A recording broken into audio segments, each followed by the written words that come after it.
मैंने उस टाइम उससे पूछा था, निम्बाराम उसका नाम है, वो सीकर डिस्ट्रिक्ट राजस्थान का है। मैं बोला, निम्बाराम क्या हाल है तेरे? चोट खाने के बाद बिस्तरे पे पड़ा हुआ है जवान, पतला सा आवाज में बोलता है मेरे से कि साहब पेट में थोड़ी सी तकलीफ है। और फिर बाद में बोलता है, साहब मैं तो ठीक हूं, अपने पलटन के बाकी बंदे कैसे हैं?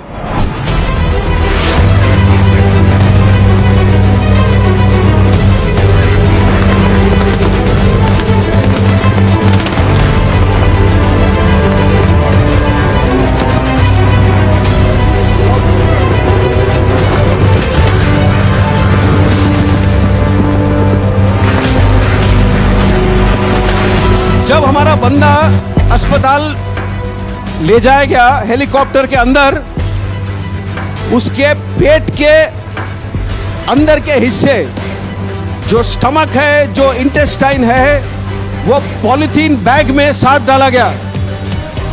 पॉलीथीन बैग में हेलीकॉप्टर के अंदर उसके साथ। तो उसको चोट इस प्रकार से आई, जो नर्स ने मुझे बयान किया था, मैं आपको बताता हूं। ये 2003 की बात है, 16 साल हो गए पूरे, 17 होने को आ रहे हैं। उसने नर्स ने बोला कि साहब उसके जो लेफ्ट वाला फीमर है, जो फीमर होता है, जो थाई का सबसे बड़ा हड्डी होता है शरीर का, वो 2 जगह पर फ्रैगमेंट हो गया है। फ्रैगमेंट का मतलब क्या है? जो पेंसिल है जब आप तोड़ते हो तो 2 हिस्सों में टूटता है। फ्रैगमेंट का मतलब ऐसे, जो पेंसिल अगर 8 या 10 हिस्सों में टूटे वो फ्रैगमेंट है। तो उसका ये जो थाई बोन था, 2 जगह पर फ्रैगमेंट हो गया था।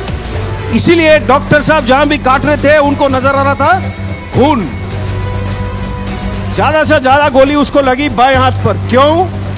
जो बुलेट प्रूफ जैकेट है जो हम पहनते हैं, वो सामने होता है पट्टी, लोहे का चादर, पीछे होता है लोहे का चादर। एक पतला चादर होता है पेट के लिए, एक पतला होता है गर्दन के लिए। ऊपर और साइड में खुला है। गोलियां लगे उसको साइड में। सबसे ज्यादा चोट उसको ऊपर आया छाती में।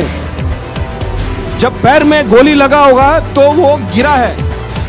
अब पहाड़ी में 20 मीटर 25 मीटर कितना नीचे गिरा है वो तो कोई नहीं जानता है, लेकिन जब गिरा है तो उसका छाती किसी बड़े पत्थर के नुकीली चोट पर पड़ा है और यहां उसे चोट आई।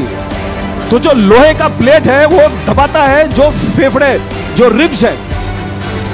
तो उसके 5 रिब्स टूटे हुए थे और 5 रिब जब टूटते हैं तो अंदर की तरफ टूटते हैं।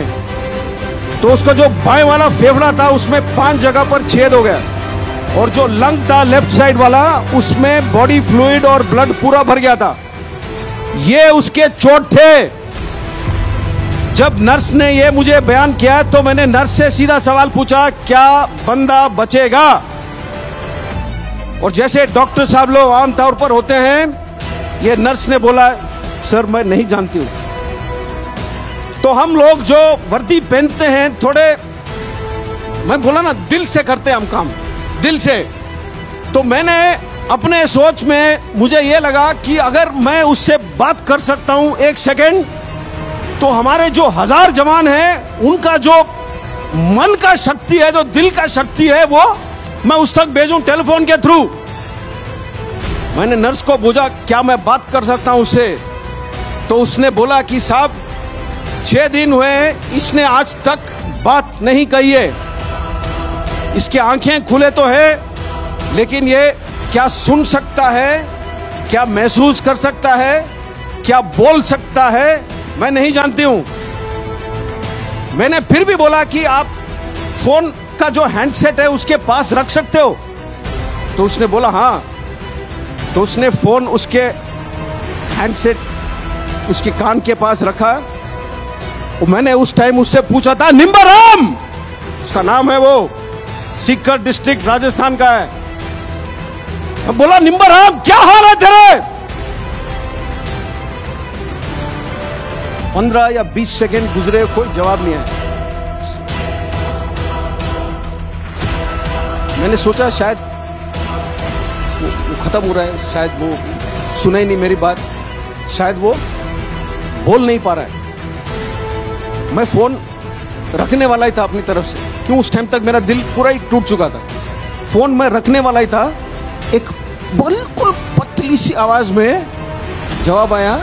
इतना चोट खाने के बाद बिस्तरे पे पड़ा हुआ जवान पतला सा आवाज में बोलता है मेरे से कि साहब पेट में थोड़ी सी तकलीफ है,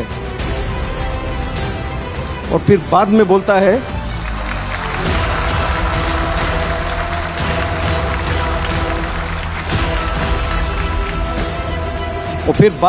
है साहब मैं तो ठीक हूं, अपने पलटन के बाकी बंदे कैसे हैं?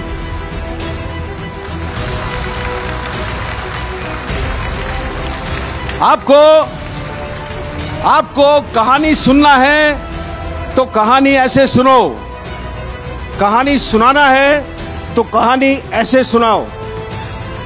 जो जवान खुद मृत्यु के दरवाजे पर खड़ा है, वो मृत्यु के आंखों में आंख डाल करके खड़ा है उस वक्त, और वो सिर्फ सोच रहा है अपने टोली में बाकी बंदों के बारे में। ये होता है सेल्फलेसनेस। दोस्तों, सीबीसी न्यूज आपके सहयोग से लगातार बढ़ता जा रहा है। स्वतंत्र पत्रकारिता का सहयोग करने के लिए आपका धन्यवाद। सबसे पहले तो जिन लोगों ने हमारे चैनल को सब्सक्राइब नहीं किया है, तो पहले सब्सक्राइब करें, जिसका कोई शुल्क नहीं लगता और बड़ा आसान है। बस नीचे दिख रहे लाल सब्सक्राइब के बटन को दबाना है और पास में दिख रहे बेल आइकन को भी दबाना है, ताकि आपको अपने सीबीसी न्यूज के हर अपडेट्स मिल सके। हमारे इंस्टाग्राम पेज और फेसबुक पेज को भी लाइक करें, फॉलो करें, वहां पर भी आपको मिलती है तरह तरह के अपडेट्स। हम पूरे राजस्थान से आपके लिए लाते हैं वो खास खबरें जो आपके लिए जरूरी है, और वो भी पूरी बेबाकी के साथ। पत्रकारिता के इस मुश्किल दौर में आपकी आवाज जिम्मेदारों तक पहुंचाना ही हमारा लक्ष्य है, और ये आपके सहयोग के बिना संभव नहीं है। हमारा सहयोग करें, स्वतंत्र पत्रकारिता में अपना योगदान दें और ज्वाइन बटन पर जाकर सदस्यता लें, चाहे सबसे छोटी सहायता के रूप में ही क्यों न हो। जनता की बेबाक आवाज बने रहें, उसके लिए सहयोग आपको ही करना है। सब्सक्राइब करिए और ज्वाइन बटन पर क्लिक कर सदस्यता ग्रहण कीजिए।